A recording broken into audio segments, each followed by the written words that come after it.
When I was in my early 20s, I felt so lost, and then I found beekeeping.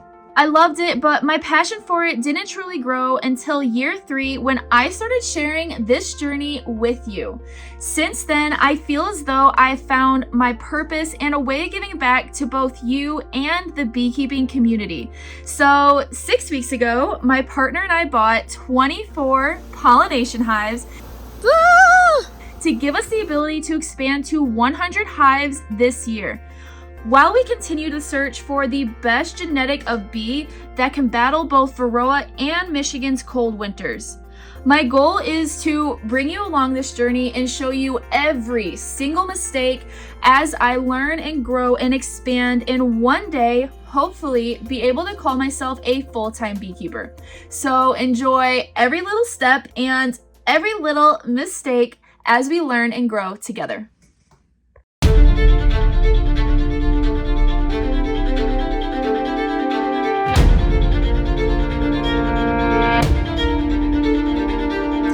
Finally, we are back to some warmer weather up here in Michigan. We've had a little bit of a cold spell the last couple days.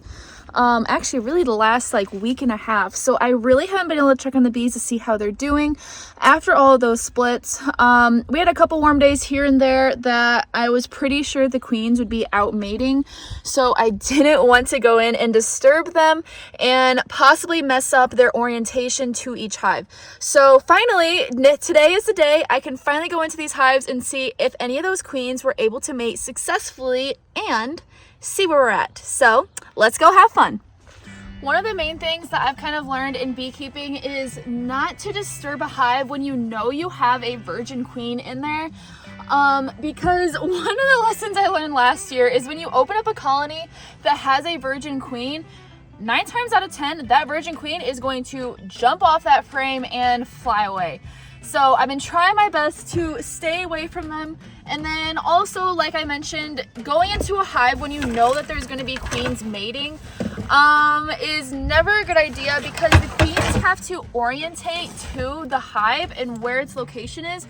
And let's say you're out there and you're standing next to that hive when the queen is doing this, or when she's even coming back. She's not going to be able to find that hive again, because she either, one, she memorized where the hive was based off of where you are in relation to the hive, or 2, you standing there is going to make her lost and not really know where her hive is. So I usually try to stay out of the bee yard whenever this is happening, just to play it safe, and so far it always seems to work. Casey has an amazing comeback rate for mating queens. It's like 95%. He rarely has a queen come back that's not mated correctly or mated at all, or even not even come back. So definitely wanting to maintain that the best that we possibly can. It's crazy because I can seriously hear the bees right now doing orientation flights and buzzing around their hives all the way from my car. There's so many bees, so they're so loud when they're doing it. Absolutely craziness. It's the coolest sound to hear.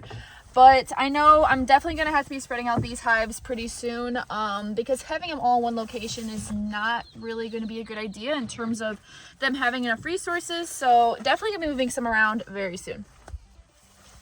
By the way, I don't know if I showed you guys, but these are the gloves I keep talking about that I love so much that the bees cannot sting through. They will actually just bounce off the gloves. I don't know if it's just because they're thick or because they're made out of latex, but whenever I've tried thinner gloves, they never really work. So these are my go-to. So last time I was out here, I put a bunch of pollen patties on all of these hives because during the cold spell, the bees were not going to be able to get out and fly around. So I wanted to make sure they still had that pollen somehow in the hive coming in so that they would still keep building up their brood nest. So I'm also going to check on that today to see if they consumed those pollen patties. And if you guys saw that short that I posted about it, the whole reason why I put on such a small pollen patty is because this time of year, I don't want to put on more than the bees can actually consume, because otherwise then small hive beetle get to it and they can get pretty out of hand in the warmer weather. So it's just wise to make sure you only feed them as much as they can take down within a week or 2. Also, is this not just beautiful? Look at all of these flowers.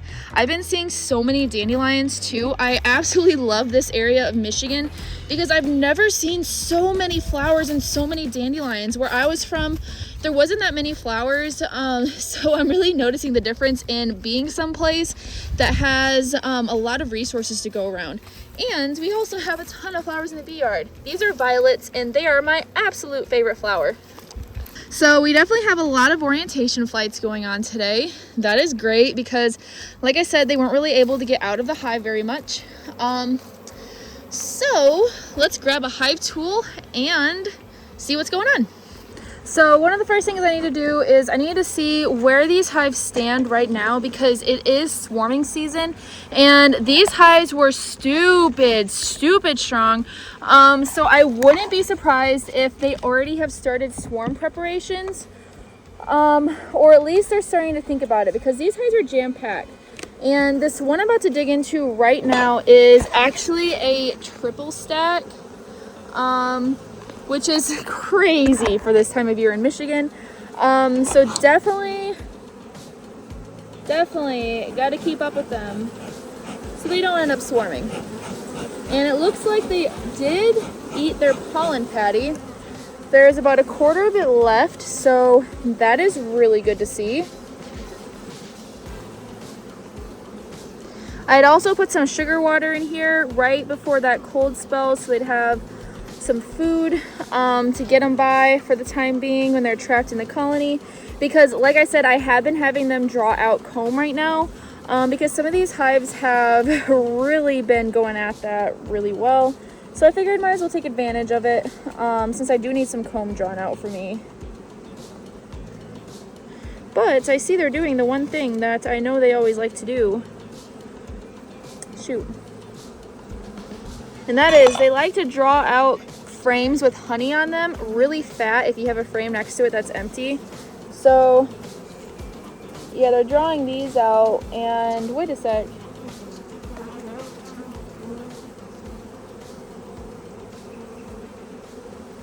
That queen is laying all the way up here, seriously? I guess it might be about time for some queen excluders. That's for sure, because she's already drawing up here. And this is the top third box. I did not want her up here, I wanted her down there. So, woo. So all of these pollination hives that I got, they're pretty much brood factories. They have a crazy amount of brood. So the queen is more apt to move up throughout the entire hive because she doesn't have anything blocking her from doing that. Like say pollen or honey. She will cross pollen or honey, but most of the time she doesn't want to. So she only will if she has to. And oh great, look at this. We've got swarm preparations. Ooh, I guess I'm gonna be doing some splits off of these today. So we have a queen cell down here. I already kind of opened it, but it is charged, meaning there is a larva in there. They must have done this right before the cold spell. That's really interesting. So I'm definitely gonna have to be splitting this one today.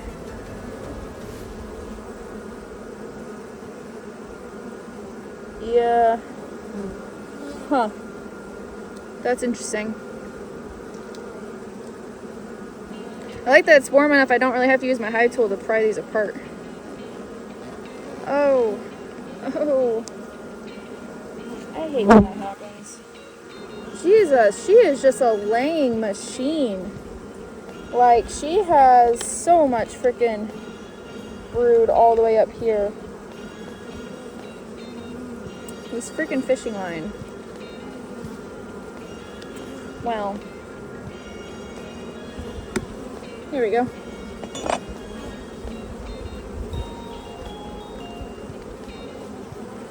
I cannot believe how much she's laying. This is craziness. Like this triple stack. I'm gonna have 4 boxes on here before I know it. Like, holy smokes. Oh yeah. They need to be split ASAP. I've got another queen cell right here that's charged.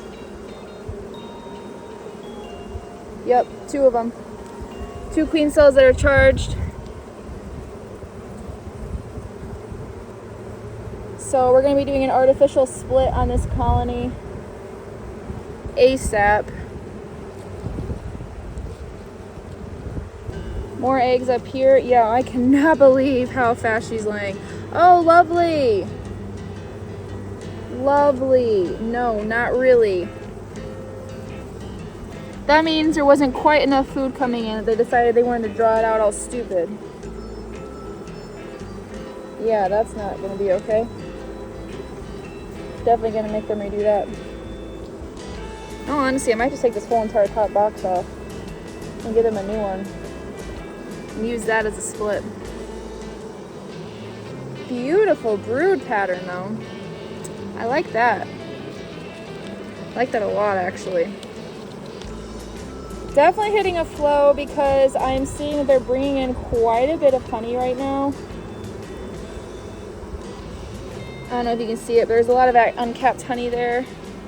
Got some more over here. Yeah, these are looking absolutely beautiful. I might just take this top box off and do just another split like that because they already have those queen cells. They need to fix this freaking frame. Hold on, let's see how this outside frame's doing. Yes, more honey. Just typical. Yeah, there's a stupid amount of bees in here. I don't know if it's because of the 1 to 4 sugar water mixture, or if it's because of the pollen patties, or if it's just because of this genetic of bee, but they grow so fast, I can hardly even keep up with them. Like, I just did 2 splits off this colony. Oh wait, sorry, no, not this triple stack. I haven't split off this one once. So yeah, they're gonna be ready for splitting them ASAP. They're definitely gonna be wanting that. All right, so let's take this box off. See what's going on. Lots of drum comb in between the boxes, which just shows how strong they are when they start doing this. Oh, don't start getting grumpy on me.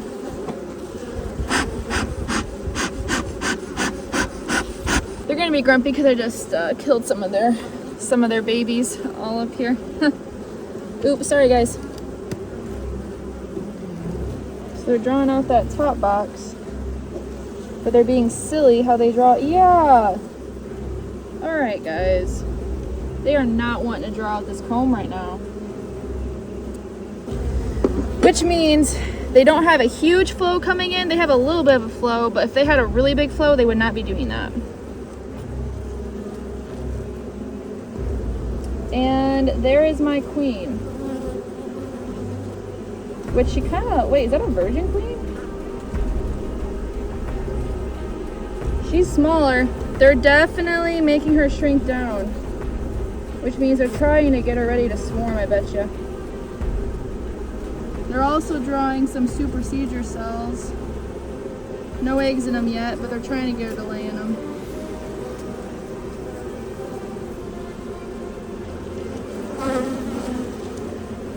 Gosh dang it, guys. They draw this side out good. But this side, they're like, nah. And they got lazy with it. Now, these frames are old. So it could be part of it. Only a year old, though. It's not that old. So when you go into a hive and you see swarm cells like that, generally your best bet is to do an artificial swarm, because if you were to just pinch those cells and hope that they don't swarm, they're going to still swarm, because when you already have charged cells like that, that means the colony has already made up its mind and they are going to swarm no matter what it takes. So in that kind of circumstance, it's best to do a split, or also called an artificial swarm, so that you don't lose any of your bees. But just pinching them, in my experience, I've never seen success doing that, just because, like I said, they've already made up their mind. And once the bees make up their mind, yeah, it's really hard to convince them otherwise. She is so productive, I cannot believe it. Like, every single one of these frames decked out in eggs. Like, holy smokes, this queen is amazing. It looks like she's working her way down. Because they have some cups ready for swarming down here, but there's no eggs in them yet. She hasn't visited this side of the frame yet. But they'll probably push her there soon. Oh wow. Well, that's lovely. Oh great. You'll see in a moment, guys. What are they doing? Holy smokes, really? Seriously? Okay, guys, I have never in my life seen this. But this frame is not going back in this hive. Holy crap. Do you see this? Those are all straight drones. And hold on, it gets better.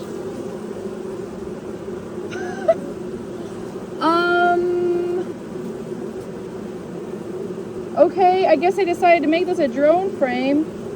This was just plain wax foundation, so I'm confused why she laid this up like this.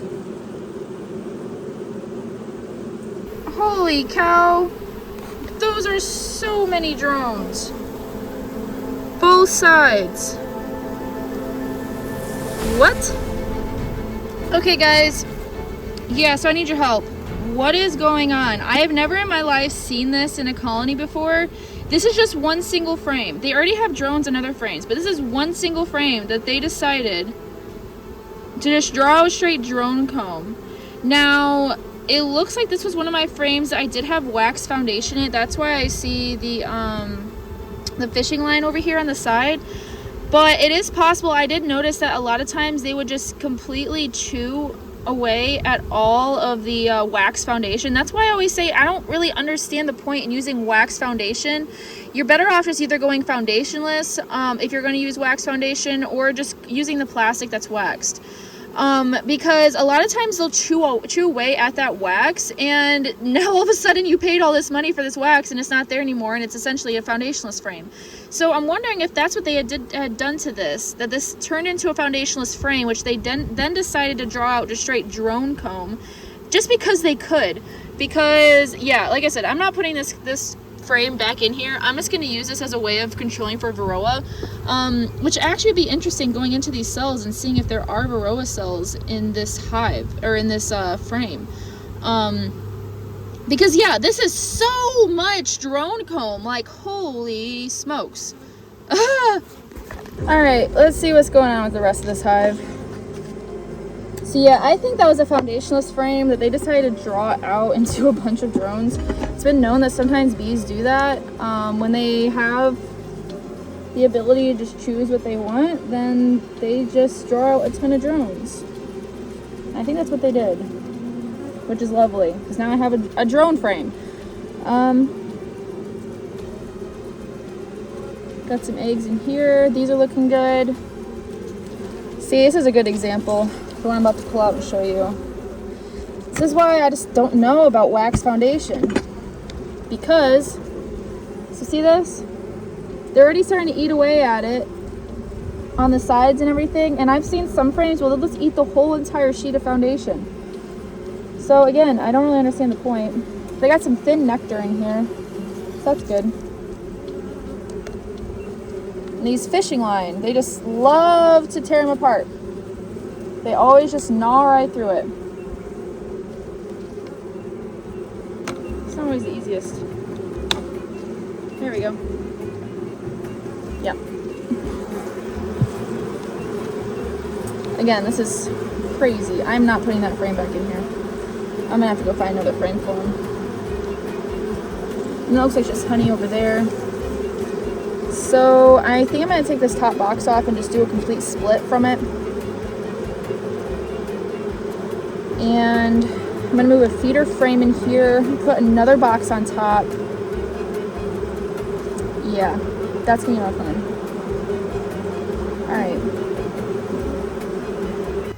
Okay, so since there are already swarm cells in here, I'm just gonna take this box completely, put it on this bottom board with the lid on it, Then I'm gonna take this empty box, use one of the frames to move down. Well, actually, wait, I'm gonna actually end up throwing one of these frames out of this hive because I'm gonna put also a feeder in here so that I can feed them whenever I need to, but gonna give them another empty box because this triple stack is growing so crazy fast. I still cannot believe this. Like, they're already trying to swarm on me. They did all of these drones. Like, they are growing so fast. All right, this is the cool part about beekeeping, the fact that the bees grow so fast. You got to be able to keep up, but still, so cool watching them grow from just a couple frames to all of a sudden 3 full boxes. Just absolutely insane to me. All right, so we're gonna put this frame in here. It's just a plain empty frame. I'm gonna replace that drone frame.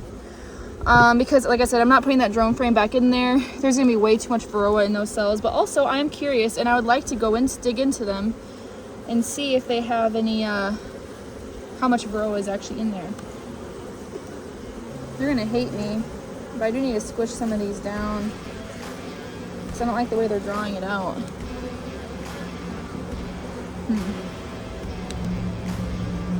Actually, I might do this. They'll draw it out good now. Oh yeah, they're getting a little pissy. Sorry guys, but you're gonna have to deal with it. Man, I just hate that I keep doing that. Like, I'm not dealing with this messed up comb. I know they got eggs in it, but like, no. Because if you don't remove this comb when they start building it out like this, then the whole entire frame will end up looking like this, with these little pieces out and wonky comb. So it's better to just get them when they start on it, and they'll redraw it back out how it's supposed to be. Okay, so I'm gonna put it in this way this time. Oh, and by the way guys, when you guys go into your hives after winter time, and some of your hives had bees that died, so you'll see like a bunch of bees in here all dead in the cells, and a lot of times you'll also see mold. You don't have to clean this out. This is what's so cool about the bees, they'll actually do it for you. So I've never had to clean it. I just throw it into a good healthy hive, and before I know it, it looks like a beautiful perfect frame again because they clean it out completely.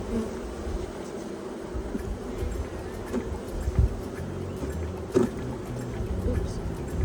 I'll pick that up. I need to get a bucket out here for wax. I've just been kind of collecting it as I go. All right.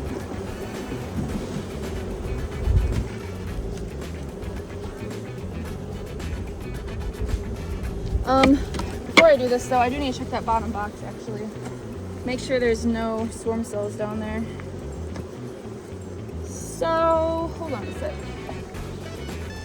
That's gonna be their own hive now. And then, okay, let me just do this.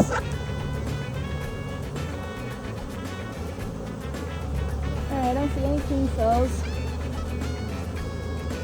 Which actually, they're not going that crazy on this box down here. I guess we're going to see if they end up forcing her down when this weather warms up.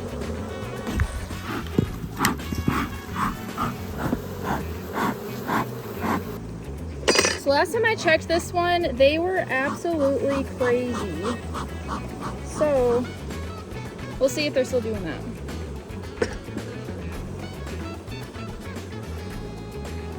All right, instead of going through the whole thing, we're just going to crack it. Ooh, this is heavy. And look for some queen cells.